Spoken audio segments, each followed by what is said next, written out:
It's Sports by the Book at the South Point Studio. Here's Jeff Parles. Welcome into Sports by the Book at the South Point Studio. I'm Jeff Parles. Happy to be with you on the final day of the college football season. Alex White is here. Vinny Magliulo is here.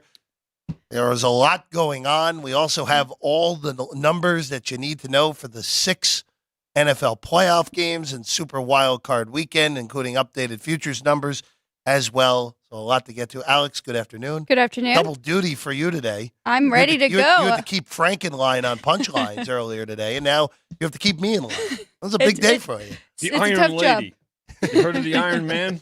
All right, Cal Ripken, forget it. We got Alex White. Well, but not even 2 hours, an hour and a half till kickoff. We're ready to go. We've been building this up for a week. Is it actually going to start at 4:30? Probably not. So. But if it does, hey, it's better. It'll be better for our friends watching on the East Coast. No chance. No, I agree with you. No chance. I think I'd lay $10 on the I have to tell you, no on time. So just a little sidebar. You know, we've got everything set up in the system, right? For computer, and of course, one of the things you put in is the time, right? Yeah. And constantly, whenever. What do you have tonight? 4:40. Well, I don't want to get. Oh no, 4:45. 4:45. Oh. Okay. Yeah. Now, if it goes a little bit early, then you just take it off. Hit the off button. But guaranteed, the closest one to game time is, I think it's Thursday. Thursday's pretty close. But Sunday and Monday. Well, Sunday NFL games are usually started. I'm talking about the primetime games. Oh, well, no. Primetime games never start on time. No, not a chance. No, the regular 10 a.m.s are usually pretty much on the dot at 10:01. You want the best over bet? Over 4:30. No, there you go. See? So does that mean that people can get their bets in still? Great question. Yes. So as long as the system is open, as long as the betting is open, and then again, you just document it to where, you bump the time because you have to put on like the exception log, why was the game? It said 4:30. Right. How come at 4:35 there was a wager? Well, the time change. Very good. Very good question, Alex. It's going to be a fun night. Any way you slice it, you have a full menu of props, which Alex and I will go through tonight as well. Okay. You got obviously margin of victory props, first touchdown props. If you expect no touchdowns in the game, 200 is it 200 or 250 now, Vinny? Wait, no touchdowns. That would be under the first touchdown score. Team to score. Oh, no. I think it's 200 to 1. No, it's 200. I think it's going up. Yeah, I would imagine it goes up. Yeah, total goes up. That goes up. Actually, those folks like to play those just for. We had. What was it? Oh. Here was a great one, 250 to 1. And a guy had, I think he had $100 on. I think the year the Rams, was it the Rams scored exactly? That was Rufus, wasn't it? No, it was a buddy of Rufus, a local guy. That did on the Rams to land on 3. On exactly 3. And Greg Zuerlein shanked that field goal to land at 13-3. And we're looking at each other, and you start going through the props and everything like that, and you're going, wait. What's this? Just because it's Super Bowl, right? There's hundreds of You go, wait a minute. How did really? Who would have thought the Rams exactly only 3 points? Good for him. 6 figures. It was great. Yeah. That was a horrible game. That was also my first Super Bowl as a Vegas resident. Was it? Yeah. Did you win it? No. Oh. No, well, I did not. But you've won every one since. You didn't have the overs. It's pretty consistent for me. I've won. So I've been here for 5 Super Bowls. Okay. I have won whenever the Kansas City Chiefs have won. The 2 they won, the one against the Niners. Okay. And the one last year, big winners. And I won when the other team that used to play in Missouri won the Super Bowl. With the Rams. Gotcha. The 2 ones that didn't win were the Rams lost and the Chiefs lost. Okay. What happens? Okay, so what happens? What happens if the Chiefs are not in it this year? Well, here's the thing. Start a new streak. What happens though? If both teams make the Super Bowl this year, which is still a possible matchup, could be a very good day for me. If neither team makes the Super Bowl, I'm in big trouble there. That's all I'll say. Excellent. Let's go to tonight though. Yes. Let's go to tonight. The bettors like the maize and blue. up They to do. 5.5, Vinny, which is behind us with you guys, and also Westgate here in town are the only two 5.5s out there right now. 55.5, so that totals just a half a point less than what you opened at 56. But I'm a little surprised by this one-way traffic on Michigan here tonight. Today, it's been more Michigan money for sure. Actually, and it was just a couple of hours ago when Alex was beginning her Iron Lady stint today. It was 5. So a couple of hours ago, it was 5, and but of course, it was 4.5 a couple of days ago. But in the last certainly 48 hours, more Michigan money has come in. And I think, what you want to pay attention to, obviously, are the injuries. You want to, and folks are starting to break down the game a bit, right? I mean, I think when you're looking at Michigan probably you look at both teams' advantages, right? Michigan with the advantage, I'd say at running back, and I think defensively, the Huskies of Washington, definitely a quarterback advantage and wide receiver. And if you go by the semifinals, special teams, probably Washington, because based on although you figure Michigan maybe, to sort things out. I don't think Washington, and Alex and I were talking off air about this, I don't think Washington particularly great against the rush, so I think Michigan will probably want to assert themselves with the running game. So I think that's what the predominant, and just listening to people when they come, to the window, and it's always fun to talk to the bettors too. With when you get the opportunity and say what's their school of thought. Like you, Alex, I know you like. Or am I on the other side? Can we give out Alex? Yeah, Alex, you like Washington, and I understand that, but then you got a good number. Yeah. Well, I'm glad I waited till today. Yeah. Because honestly, I was going to take 4.5. I saw it start to move up today, so I did take the points here with Washington. I think it's going to be a great game. It's a contrast of styles. Mm-hmm. Washington has the best O-line in the country, and then Michigan has the best defense. So we'll see how these two do against each other. But Washington, you got to kind of throw out their stats defensively. Yes, they're not great. They're barely in the top 100 against the run and the pass, but they find a way. I mean, they've given up 26 points on average to opponents, but they don't care because they've scored 37 on average per game. So I think getting the points with this team that will hang in there, I hope. We don't want to blow out on any side. So I think that's the value there, and that's why I took it. But that's funny you say that, Vinny, how we were talking. I don't love this total, and I'm shocked because I did make it a little bit higher, but I'm not going to touch it yet. Just went to 56, by the way. Just to interrupt, we went from 55.5 to 56, which I think it might start slow, so I'm going to wait on that. I don't think you're done moving on that total. Oh, no, I don't think so either. I don't think you're done. I think right up till kick. Right up till kick, which, again, we right now listed at 4:30 Pacific time, but probably 4:42. That will be my over-under for today, Vinny. 4:42. That sound about right? I might even go over that. You might even go over that. I might go to I'm 442, you're thinking, huh? 442. That'd be 642 in Houston. By the way, 442, that might be a good number. Apparently there's a tornado watch down there today. So that's indoor stadium. Watch the weather. But could even get a delay on that. Right. But, speaking to the total as well, if you look at the total points scored in the game, so we have some props up. And in the case of Washington, Alex, to your point, 24.5, under was favored at -0.25, -125. The over is now -125. Okay. So support there, and support for total points in the game by Michigan at 30.5. It was 15 cents to the over, -115 to the over. It's now $1.30. So there is a belief that this will be a high-scoring game by the folks out there. I'll just ask you this, Vinny, because you brought this up with Chris on Friday a little bit. Just see how this has trended so far. Is this, again, plays like a Super Bowl in the way that lay the points with the favorite, but money line on the dog instead of taking the points? Or is it a little more normal than it would be for this type of big game? So let's, in terms of the Super Bowl reference, it's the way people bet it, the way we book it. However, it's not going to do Super Bowl numbers. Of course, okay, in terms of handle. Okay, But in terms of that, I mean, when you look at if we look at the money line right now, I just want to give you the update. We'll retrace. So we're at here at South Point.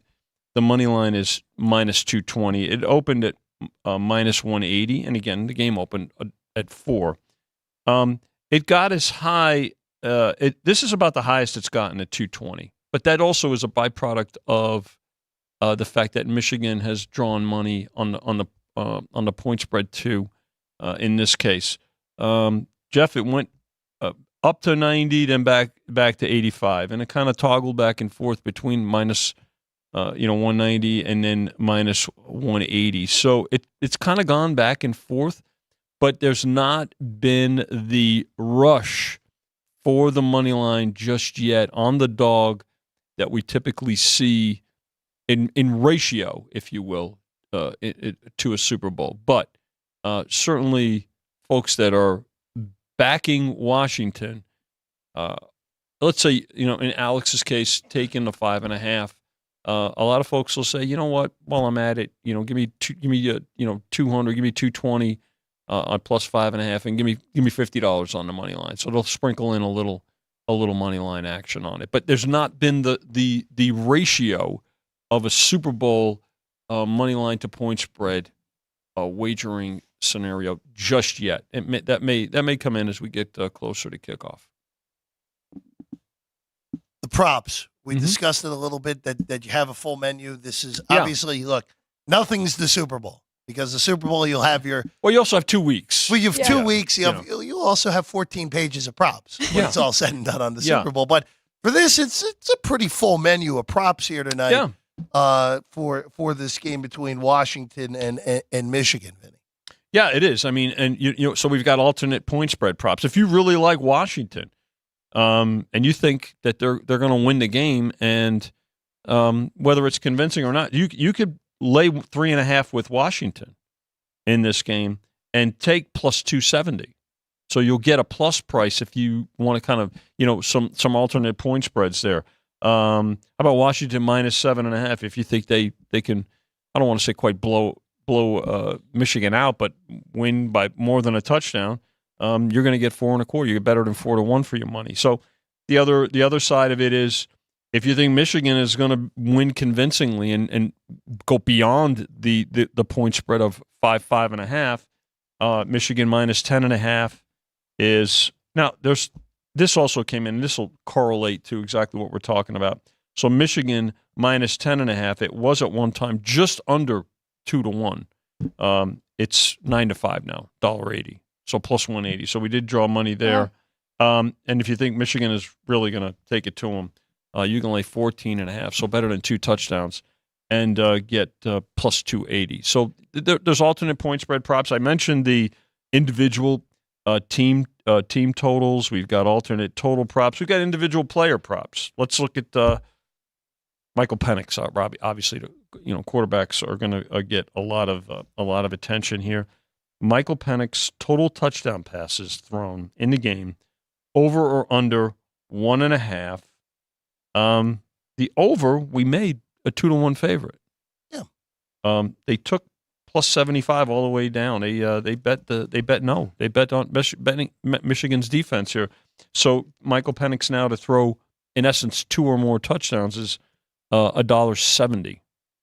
So it's if you're thinking that Washington's going to do well and Penix is going to have another big game, you're going to lay a better price than the opening number there. So individual player props, which are always fun for folks. Of course, first team to score. Will the first team to score of the first score of the game, what it will be, a touchdown or no? And in this game, figures to probably be a touchdown. You have to lay 3-1. What do you think, Alex? Would you maybe let them feel? If you think there's going to be a little bit of a feeling out period, so maybe it's a field goal instead of 3-1, field goal or a safety plus 250. So I actually do. I think there will be a little bit of a feeling out between these two. All right. I mean, look at Michigan and Bama, how that game started, and that game had no business going over the total, but went to overtime, so we know what happens then. So We'll see. I don't know. A lot of people are expecting just to go right to the shootout, but I think it'll take a little time. What about, you brought up special teams. You have a special teams prop in there, don't you?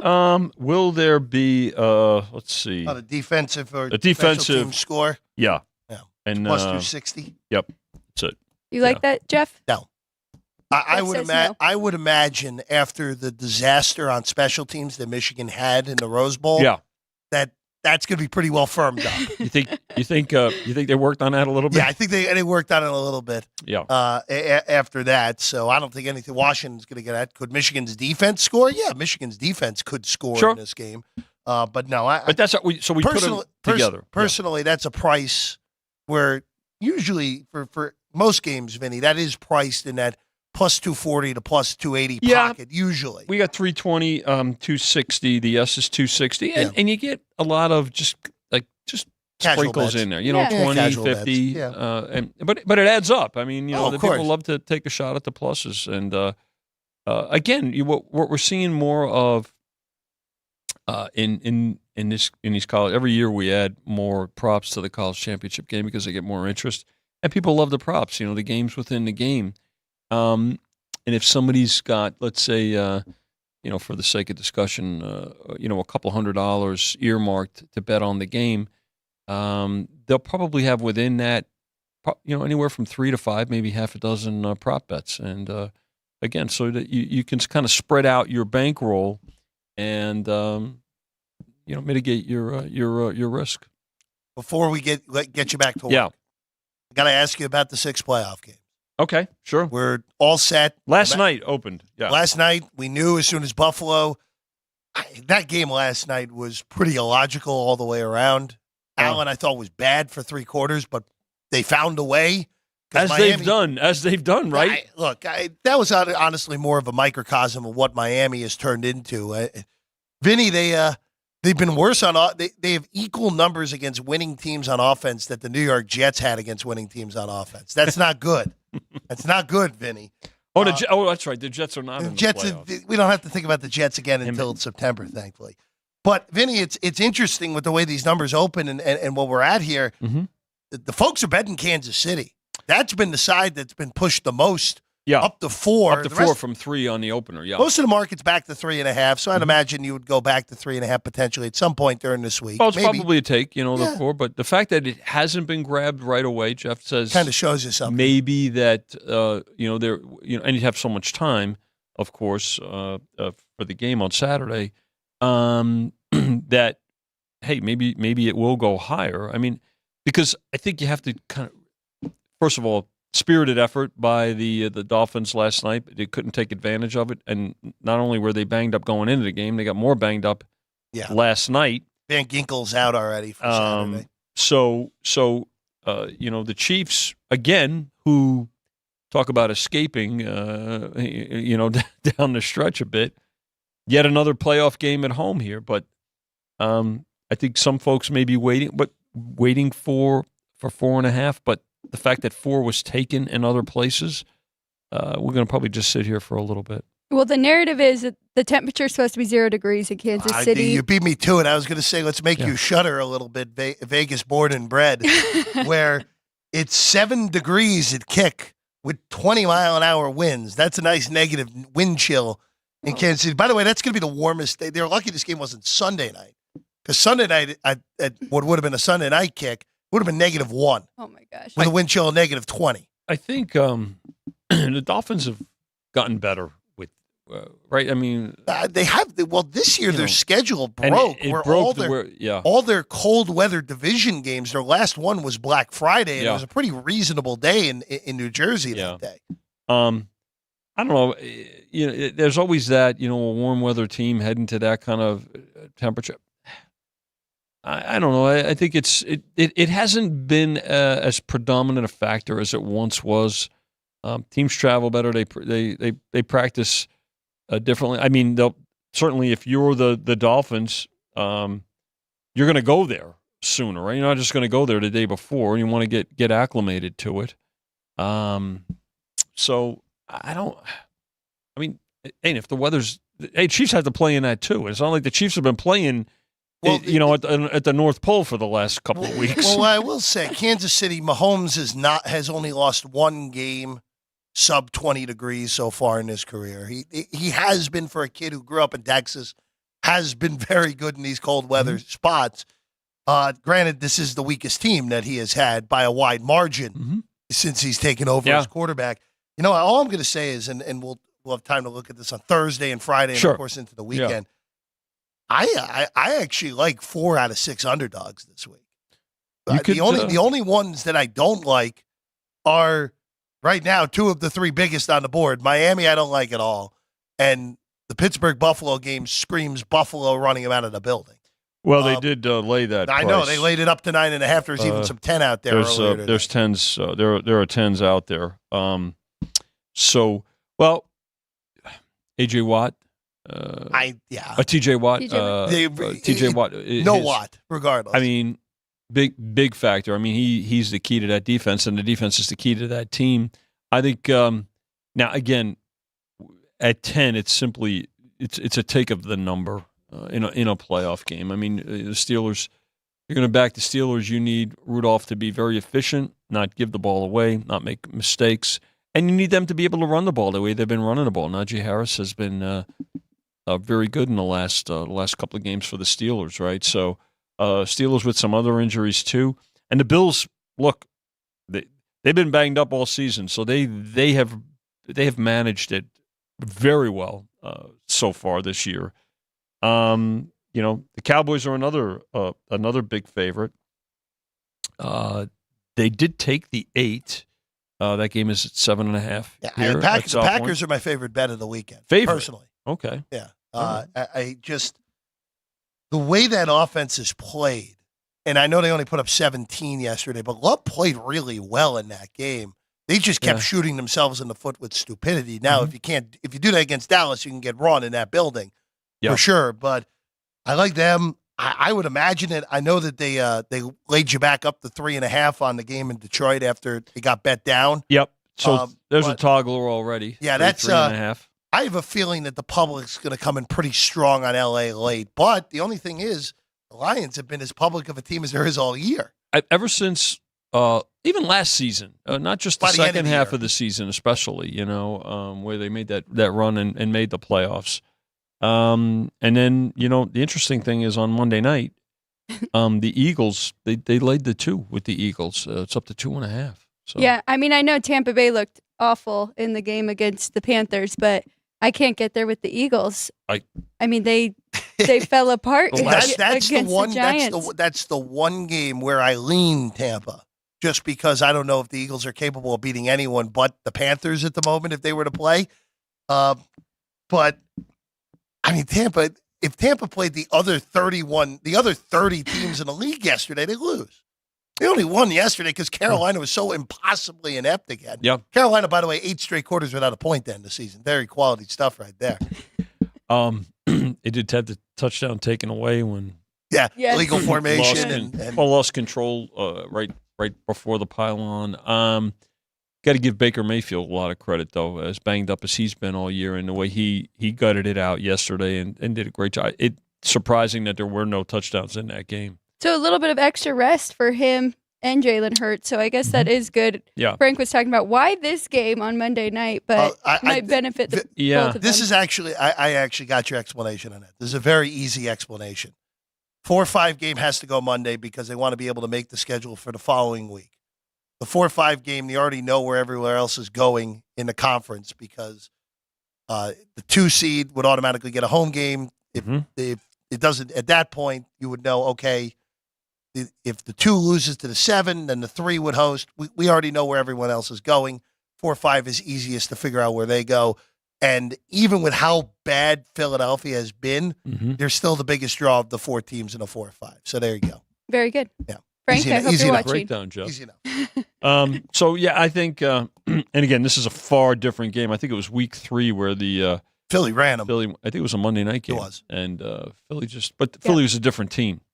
And frankly, so's Tampa, even though they had a decent start. I think that was their first 2-0. That was their first loss. Yeah. And so, but again, a veteran squad here. Eagles got banged up again yesterday. Hurts Finger looked great for a little bit there. When he had to kind of maneuver it back in place, but X-rays negative.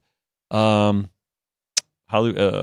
Brown, you wonder about him. Yep. So, I mean, look, I know it's cliche, like everybody's playing hurt at this time of the year, but cluster injuries especially are pretty impactful.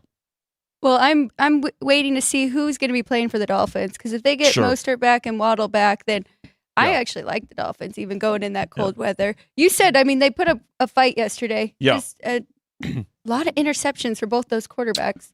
Yeah, and I think if you like the Dolphins and if you can find 4, and you think they're coming back, it's probably worth a take. And then if things go differently the other way, you can not a bad make an teaser leg adjustment. either. Yeah, not at all. Tease up. Yeah, I actually think I like the under more than anything in that game.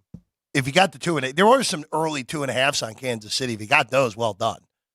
Those were not in existence for very long. No. No.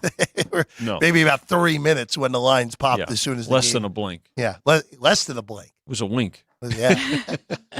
Vinny, we'll let you get back to work. All Thanks, right. Enjoy, everybody. By the way, we've got your booth, the South Point team studio booth is ready to Jimmy go. just walked by and gave us a wave, Vinny. He did. There he is. Maybe Look at that. There he is, the white hoodie. Maybe he's coming. The white sweatshirt himself. There he is. Waving to everybody there. Our guy Jimmy Vaccaro. All right, we take a break. We get back. Alex and I go fully into all these props. I haven't said who I like tonight. No, you haven't. I'll have to say that on the other side as well. Sports by the Book, South Point Studio.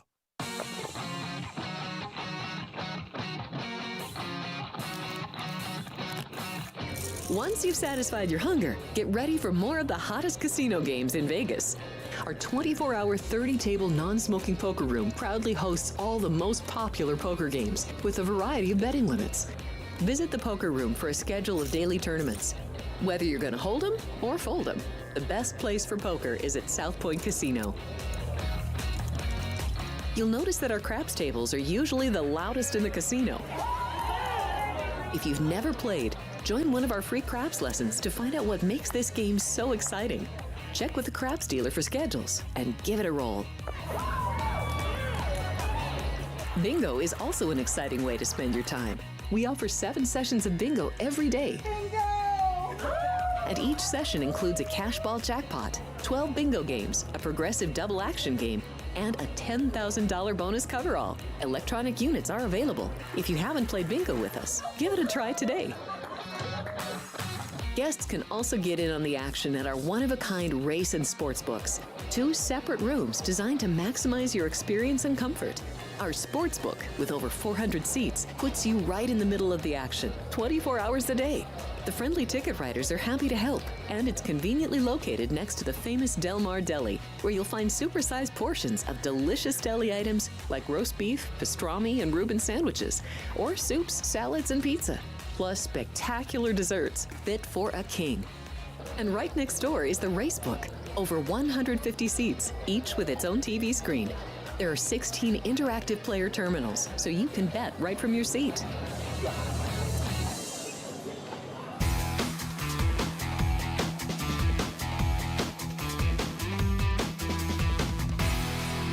There we are. That's the back of our heads here at the South Point Studio. Sportsbook getting a little more crowded as we get closer to kick in Houston, Texas tonight for the national championship of college football. A battle of 2 Big Ten teams. Oh, wait, no, that's not yet. Pac-12 swan song in a national title game with the Huskies taking on the Michigan Wolverines. She's Alex White. I'm Jeff Parles. We're happy to be with you here on the final day of this college football season. By the way, South Dakota State, that game was really not even competitive yesterday, so congratulations to the Jackrabbits, a 23-3 win. Game goes under. Jackrabbits cover all numbers, winning yet another title. Arguably the most dominant FCS team ever with that win yesterday to close out another title, but another title on the line tonight. Been a while for both of these teams, since the 90s for both of these teams, since they've won a title. Washington, of course, has not won a title since Don James was there in 1991. Michigan's last title, it was a good year, 1997. Charles Woodson won the Heisman. Michigan won a co-national championship with Nebraska. Woodson, of course, was the last defensive player, predominantly defensive player, played some offense as well, to win the Heisman. 5.5 behind us. That's now officially the market high. That other 5 now dipped away. So it probably is going to be 5.5 now for me on Washington. I'm going to probably have to take that now since I was hoping maybe we get a 6, even if it was for a blink. It's not going to happen. I would be stunned at that.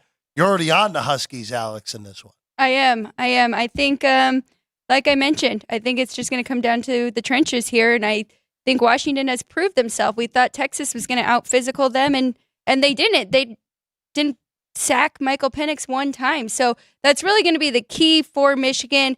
They can't only put pressure on him, they have to get to him if they want to make an impact. And that 3-headed monster they have with the wide receivers, they're throwing the most of any college football team. So it will be interesting if they can slow him down. But I think Bama had a decent plan to slow Blake Corum down last week. I think Washington can follow that, slow him down, force J.J. McCarthy to use his arm, and then come in on top, or keep it close at least. Are you going to sprinkle some money line, as Vinny was saying? Probably. I haven't decided yet. I think this game is close. If you made me pick a winner, I think, and I know, and our friend Chris Felica is tweeting about this all day, that it's very rare, and this kind of goes for the Super Bowl as well, even though it happened 2 years ago where the Rams won the Super Bowl, but the Bengals covered a short number. Yep. Which was actually a great result for myself that day. But it's very rare that the dog covers but doesn't win outright in these CFP, BCS scenarios here. Okay, so here we go. Here's what Felica said earlier today on Twitter. 45 college football / BCS games throughout history, okay? 30 favorites have won outright. Only 6 have had failed to cover. So that's 24 of 30 outright favorites have covered. All right? 21 dogs have covered. Okay? 15 have won outright. All right? That's one thing. Narrowing it down. Favorites of 6 point or less. 15 outright, 13 have covered. 7 dogs have covered, 5 outright. Get what I'm saying here? Yep. It's usually favorite's going to win big, or the dog is going to win this thing outright. I don't think this trend holds tonight. That's why I think more than anything, it's going to be Washington on the points for me, but probably not. Maybe small sprinkle on the money line, but in the end, probably not, now that I'm thinking about it a little bit more. I'm with you, because I think it should be more of a 3-point line here. I think that's where it'll end. And that's so funny you bring up that Super Bowl from 2 years ago, because I kind of related this to it as well. I took the money line with the Rams, and it took me a while to make that decision. And then the Bengals come in and cover, and I'm like, that's where I was the whole time, right? I just was afraid to make that bet. So I thought the safe one was the Rams money line, which was as well. But I mean, I think we're going to have the same exact situation here. Those are some good trends, though. That's interesting. I was on the Bengals that day. I didn't lay the points, but it was didn't lay the money line. It was just on Cincy outright. Quite frankly, Cincy should have won that game, but did not in that one. Still waiting to return to a Super Bowl for them. Let's go through some team totals here real quick. We can fire them up. Let's start with Washington here, 24.5, Alex. Now, of course, the overall total for this game is 56. Juice to the under here, $1.25 behind us, plus 105 on the over. So this is also one of those games where normally you would think if it's a Michigan game, this game's going under.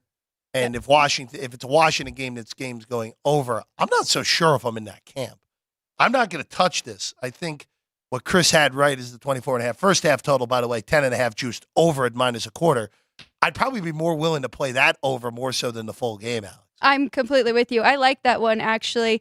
So Washington's first half median, 22 points, and their average is 24, 65th in the country, though, and points allowed, 13.3. But I already talked about that. They aren't afraid to give up points or bend but don't break. They give up yards as well. But yeah, averaging 24 points in the first half, and their median 22 with the 8th toughest schedule. So they've played hard defenses. I don't think this is going to be anything too new for them. it's a scenario too. By the way, these two teams play next year in regular season play. Thank you, conference realignment, or maybe facetiously thank you on that for that. Michigan team totals 30.5. Alex, juice on the over. I want nothing to do with that. I think that number, if anything, is too high. But again, like this is just it's a hard handicap for this game. I was fully prepared, and look, and this is on me more than anything. I knew exactly what I would do if we were going to get Texas against Michigan or Texas against Alabama. I knew exactly what I was going to do. It's going to be the Longhorns regardless of opponent. But now with Washington beating Texas, normally you'd say, you're getting more points than you would have with Washington than you would have with Texas. Right. Why aren't you automatically all over the dog? It's like, it's a totally different matchup. Totally different matchup because you bring up Washington's defense, where metrically wise, their defense is terrible. But you watch them, and they're clearly not terrible. They're actually, to me, a top quarter unit in college football defensively. They just have been poor on metrics, and you look at the way that their games have played out, where, they gave up 33 to Stanford. They gave up 28 to Utah. In retrospect, that close game against Arizona was actually Arizona, by the end of the year, there's an argument to be made that they are a top 10 team in the country and the third best, and clearly the third best team in the Pac-12. So that didn't look that bad in retrospect, holding them to only 24. Look, they're one of those teams where you just have to be careful by overrating the metrics on the defense, because what they are doesn't match what the metrics say. With that said, by the way, Brian just put it up. We always love the shortest touchdown in the game prop, where I'm not betting this. Of course, it always is juiced to the under, right? Which we get at 1.5. 1 yard touchdown is minus 140. I wouldn't touch it, but it's always fun. It's always interesting to see people being like, "Oh, of course it's going to be the longest touchdown's going to be longer than a yard. We're going to take the plus price." Slow down on that. Slow down on that. I actually don't mind this one that's up there right now. Okay. If we're looking for some fun here, some pizza money. 46.5 on the longest touchdown, I would look to go over. Yeah. Because Washington is more than capable of hitting a big strike touchdown here at 46.5. I wish it was actually 42.5. I'd like to get it under that 45-yard mark. So actually good bookmaking by our friends in the back there. Very good. They know what they're doing. What was the longest, do you know, against Texas last week? I'll have to double with check. Washington, because I know they had a double few. Check that real quick. But they hit the one that was 55, wasn't it? I think so. The one that early in the game. I'll just double check it real quick as we go through scoring summary. Actually, the last week they hit the 55-yard play that set up a 1 yard touchdown. So the longest last week was actually 29. So that would have lost last week. Wow. Long drives. Long drives. Just nothing longer than 30 in that one a week ago. That was actually the longest touchdown of the game. Texas didn't have anything longer than 3. There were multiple 1 yard touchdowns in that game last week. So that was a pretty easy one if you had that. Vinny brought this up earlier. Michael Penix Jr. touchdown passes, and this has actually been bet down. They've been taking the under, I would say, under 1.5. Now down to plus 165, plus 160 behind us, Alex. I actually think I'd be willing to lay, if this somehow got down to $1.70 on the over 1.5, I think I'd be willing to lay that on. Absolutely. I'm surprised with how people are very stuck on their narrative right now. Betting all Michigan, betting to completely shut Michael Penix down, because his median touchdowns is 2 on the year. He's averaged 2 every game. So that's interesting to me that people are hitting the under so hard. I would be more inclined to take that over. You might have to trademark median I know. for betting terms at this point, Alex. Really using it. No, it makes sense. But I tried. So earlier when I went through with Frank, and we'll do this too, like Michael Penix's passing yards, I do have his median and his average, so we can kind of compare the two. But yeah, it's a good metric to use, and kind of helps you get a good gauge, especially when you're comparing it to the average too, because then if both are over, then it's a good bet. The one thing I'm a little surprised at, again, Dylan Johnson got hurt late in that game against Texas. He is going to go tonight. I have no idea what type of form he is in, just because of the injury he suffered late. Now, Johnson at 49, only at 2.3 yards a carry against Texas, still got the 49 yards. if you just look at the way that Johnson has been this year, I'm not going to go with your median. I'm not using the median here. If you're just looking at overall yards, other than the game against Arizona State, which he had 6 yards in that game, he only had 8 carries. Once you got into conference play, his low happened last week with 49. He had a 12 against Boise and a 6 against Arizona State. I would imagine this number would have been at least 10 yards higher if we knew that Dylan Johnson was going to be 100% in this game. Again, there are some books that do offer props in-game. There are some that it's more so outside of our jurisdiction. There's one book in our jurisdiction that does do it.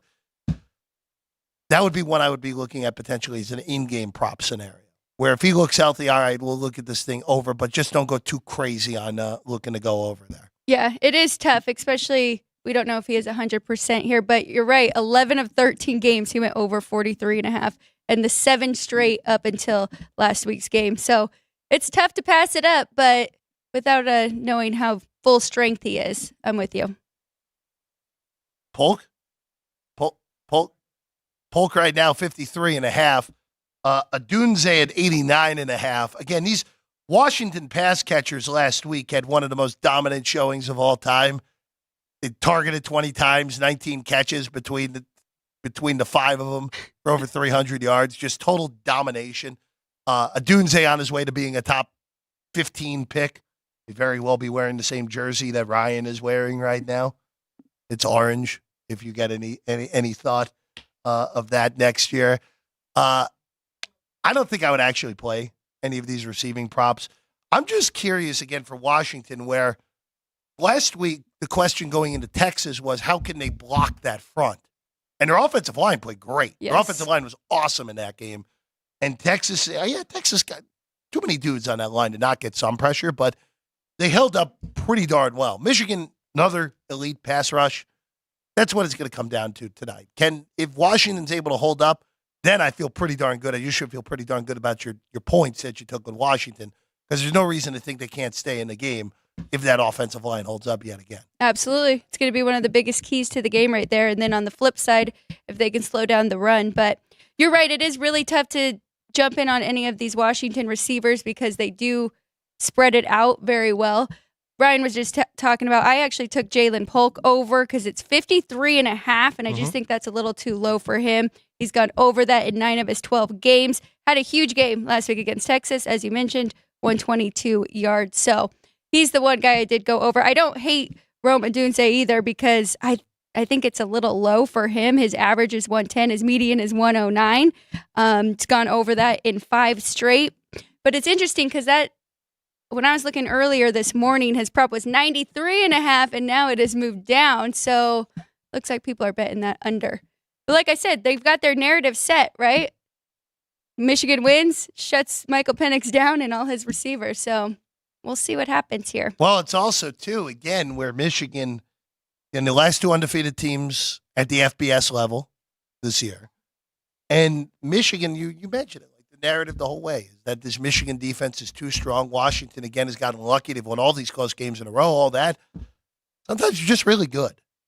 And for me with Washington, and again, it's part of the reason that I lean to the points. By the way, J.J. McCarthy, 203 gross passing yards for McCarthy, and nothing on anything on the Michigan side for props for me tonight. I don't like any of them right now. The only thing I would consider, so what I'm going to tell you is there are some books out there, especially in the newer jurisdictions, that have just what I perceive as pure comedy lines up on Blake Corum anytime touchdowns. Yeah. Where you're north of $10 on it with no price, but can't expect too much out of some of those books that are putting those prices out there because they're Mickey Mouse operations, to put it politely, on some of those. But for the one book in town, and I'll give John Murray and company over at the Westgate, Jay Cornegay, some credit here with putting this number up. Have it at $4 on Corum to score a touchdown and $3 on a takeback. Okay. At least having the no price up. Yeah. I like actually a little bit more. Corum has scored a touchdown in every single game this year for Michigan. But I might end up on a no price. Especially that Corum yes price gets bet in the next hour before the game. Behind us, 105.5 rushing yards. The only question about that is how much of Donovan Edwards are we going to see tonight? If we see a bunch of Donovan Edwards, that number could be a lot for Corum to get to. Yeah. But if it is an 80-20 split for Corum, you're probably getting there on the 105.5. Edwards is good, too. I think they should They're split excellent. it more. But I actually went under that prop for Corum. I guess I'm guilty of it, too, with my whole narrative. But I do think that Washington will be able to slow down this run game. So I would almost look at J.J. McCarthy passing yards over in the sense that they're going to force them to throw the ball and to beat them that way. So, yeah, I went under with Corum's rushing yards. I don't hate that with that value on no touchdown. But how do you like to play this? Because this is actually great leading up to the Super Bowl. I try not to get too stuck on one narrative and where all your bets are invested on one side. Kind of have to sprinkle in a little bit. Last year, okay, so let's take last year's Super Bowl. Now, granted, last year's Super Bowl, part of the reason that things went as great as they did for me in that Super Bowl was I fired a dart on Kansas City's exact point total in that game, and we got there thanks to them not scoring, and I hit that 38. Actually, that's part of the reason that both of those Super Bowls have been good. I've nailed the Chiefs' point total in both of those. Impressive. Not sustainable. Yeah. But, last year I did do a better job of balancing between the two teams because I liked both of the teams going into the game. I thought it would be close. Part of the reason that I took Kansas City in the game was wait a second, I'm getting Patrick Mahomes as an underdog in the Super Bowl. I got to do it. And if they lose, so be it. But for this is actually, I think, an easier than other games to balance the narratives with your props. Because a lot of these Michigan numbers I don't really like. And I don't really like the Washington numbers either. So it's just going to be a lighter prop day for me because these numbers, I think the books have done a really fair job of making numbers. And a lot of these numbers come within about 1.5 yards, 2 yards of where I think they should be. Yep. Makes it a difficult thing to play. Just the nature of the beast. Don't force the action, especially when you still have a whole NFL playoffs to get through. You have a Super Bowl where you're going to have roughly 9 bajillion props. I don't know if that's a real number or not, but there's going to be at least 14 pages from the guys behind us out here, and you have all your other things that are going on right now. By the way, there is a slate of NBA tonight. There's college hoops. There's only one non-extra game today in college hoops, which is kind of amazing. Which is Monmouth and Northeastern. Wonderful stuff there with Monmouth 2.5-point favorites in that one. All right, we're gonna take our final break. When we get back, our final thoughts on tonight's game. Also, maybe we'll mix in some thoughts on Super Wildcard weekend in the NFL as well. Our early week thoughts before we fully get into it throughout the week. That's next. Sports by the Book, South Point Studio. We have 11 amazing restaurants featuring a wide variety for every price range and appetite. South Point's Garden Buffet has something for everyone at unbeatable prices. Or, if hunger strikes in the middle of the night, join us at Coronado Cafe. The American menu offers breakfast, lunch, or dinner 24 hours a day, plus a Chinese kitchen for authentic Chinese dishes from 11 a.m. to 11 p.m. From steak and eggs to wonton soup, it's fast and friendly service 24/7. When you need a quick pick-me-up, you can find it at our state-of-the-art Starbucks just inside the main South Point entrance. Order ahead with the Starbucks app for easy mobile order pickups. Or enjoy your favorites in the relaxing dining area anytime, day or night. If you love Mexican food, Baja Miguel's has all of your south of the border favorites. There are dozens of classics to choose from, like fajitas, ceviche, chimichangas, tacos, and more. And for spirit lovers, Baja's colorful non-smoking tequila bar is right outside.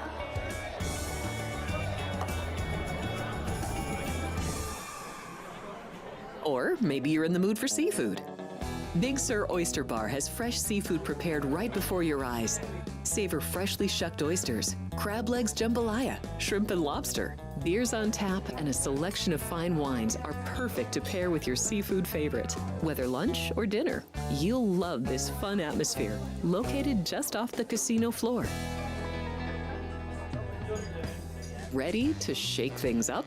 Step back in time and treat yourself to one of the oldest restaurant chains in the country. Steak and Shake. famous for original mouth-watering steak burgers and hand-dipped milkshakes in a variety of flavors. For some old-fashioned fun, try Steak and Shake.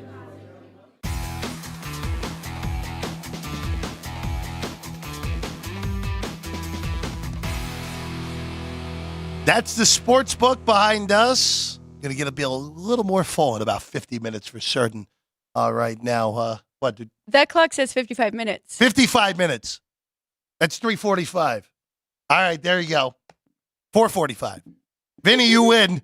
You win on your over at 4:42. There you go. 4:45, 7:45 Eastern.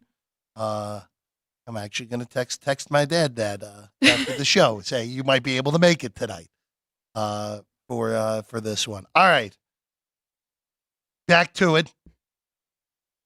Michigan, Washington. Winner wins the title. Would be the first title in this era for either of these teams. Doesn't matter. You would imagine. Now it's interesting because I'm going to get a little more. There you go, Vinny. Vinny texting me as well. Yes, 4:45. This doesn't really play into it because I think if you're in this game, you're motivated regardless, and it's college. Rosters change over year to year. For Michigan, it kind of feels like you got to do this right here, right now. Harbaugh's not going to be there next year. I would imagine Sharon Moore is just going to get promoted if Harbaugh goes and takes one of the 4 or 5 NFL jobs that will be open to him. For Washington, though, this is a program that, they made a college football playoff with Chris Peterson and Jake Browning in the last decade, but you don't think national power with Washington. But with the move to the Big Ten, if you win a title here, kind of pop yourself up into the national thought. And also for West Coast football, moving to the Big Ten, earlier games, you become a pretty desirable program. I mean, obviously, you're in a championship game, you want to win it regardless, but the game that means a ton to both of these programs that haven't won it in over 20 years, and for Washington, it's been 32 years. Yeah, you're right. I mean, it definitely means a lot to both of them. I also find it very interesting. Both quarterbacks said last year, like, they were sticking around for another year to be in this position. It was a surprise Penix stayed. Yeah, so it's pretty cool to see them both here and both actually make it here. And like you mentioned, equally motivated, both these teams. So we should get the best result right here. So we're at 5.5 behind us. There's a different book that has a 5.5 right now. The other book that had it earlier went back to 5. Total also just got bopped back up to 56.5, which is in line with the market high on this game here at the South Point. We're both on the dog. We're both on the Huskies, getting the points. Total, we're not touching, right? Are you not? I'm not touching it at least. So I did want to bring that up with you because you kind of mentioned it seems like if you like Michigan, you'd like the under, like Washington, you'd be more on the over. But I'm in the same ballpark as you where I think this game starts out slow and I think they feel each other out, might have some punting and maybe some field goals and then kind of pick it up in the second half. Is there a point if it starts out slow and you get a better number that you will jump on the over? Yeah. I mean, I have to see how the game is playing out, but yeah, there's definitely a world where we get a few drives and they're moving the ball and turnovers happen, field goals instead of touchdowns. Like there are plenty of ways to look at this game and say, all right, yeah, you know what? If this game dips into the 40s and that might be the time. Right. Yeah, absolutely. But I have to see how the game plays out. I probably would be more inclined if Michigan gets out to an early lead. And as long as Washington's moving the ball and not just getting totally shut down, I'd probably be inclined to take more points with Washington in the game if we're looking for an in-game angle tonight. Or that Dylan Johnson rushing prop would actually be something I'd potentially look at as well. Okay, good stuff. Yeah, I just hope it doesn't start out too strong in a shootout and the total just keeps moving up, which is a possibility with both of these offenses. But we'll see. Should be a good chances for in-game, no matter what you're looking for. One last thing I want to bring up on this game, where we're at the end of a college football season where this has just been a fun year altogether. And quite frankly, I think what we've seen this year is the new norm in college football. Going to a 12-team playoff next year, of course, just on the virtue of that, there's going to be more teams competing for a national title. But in a year where there were 8 teams that had a legitimate shot to make the college football playoff going into the week, which never happened in this era. I just wonder moving forward where you might be able to, and this is where I tie it to betting, you might be able to go pick off some future numbers moving forward on teams that, like Washington was as high as 50-1 to win a national championship this year, going into the year. You could start looking down the board and saying, you know what? With an extended playoff, this new era of NIL, players actually staying longer because of NIL, Right. The transfer portal makes it that if, hey, my team held up, stayed together like this Washington team did, we might be pretty well set up because a lot of these teams are still going to be figuring themselves out in November. I think moving forward, whenever those numbers come up, and there's some shops that have numbers up for next year already, and I already made one bet. Okay. I'll save that for off the air. You haven't even made a future on college basketball for this year yet. I've not, but I've made one for college football because there was one number that was just ridiculously off. I like it. Okay. But be aware of that moving forward. Find teams that are down the board, especially in the Power 4 conferences moving forward, like Washington, that have the quarterback back, have key players back from the year before, are worth a shot moving forward in the futures book. I think that's my biggest takeaway from, forget just college football betting and all. That's what my biggest takeaway is, period, for college football betting, is that the futures book, you're going to be able to find, and now it's not always going to work that way. Your Alabamas, your Georgias are still going to win plenty of titles. But you're going to be able to get yourself in really premium positions down the road with big tickets, more so now than ever in college football. Great point. And that's why I brought up college basketball, because that's why people like March Madness in the tournament so much, because you can get some great future numbers. They just got to make it into the tournament, and then you can start hedging or do what you want. And now with a 12-team playoff, you'll kind of be in the same position. Before we go today, Alex and I are both on Washington. Those are the big things for us. Looking at the weekend ahead in the NFL real quick, I haven't bet anything, but I can already tell you I'm going to be on Green Bay. And we'll talk about that and more throughout the week. Alex and I are going to have two-way action on the desk here in this game. Oh, yeah. Cowboys at home, I can't fade them. We'll see how it plays out. By the way, that prop that Ryan just put up is a fascinating one. Throw it back up there real quick.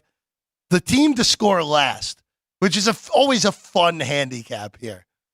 Michigan slightly favored at $1.25, Washington plus 105. By the way, that would have been Texas and Michigan in the two semifinals. Yep. One loser, one winner. This is a hard handicap because anything's in play here for this. And I wouldn't bet it, but I do understand why people, like, if you want to take a little plus price, like a little more than $1.05, you could possibly look at that. Didn't Oregon score last in the Pac-12 championship as well? So it is tough because it doesn't necessarily mean much. Doesn't mean they're going to win, just like Texas scored last week. But always fun. Love all these props. All right. That's all the time we have. Good luck tonight, everyone. Final game of the college football season. It's going to be a whole lot of fun. By the way, actually, before we go, I do need to bring one thing up. The margin of victory props are up as well because Georgia won by roughly 900 last year.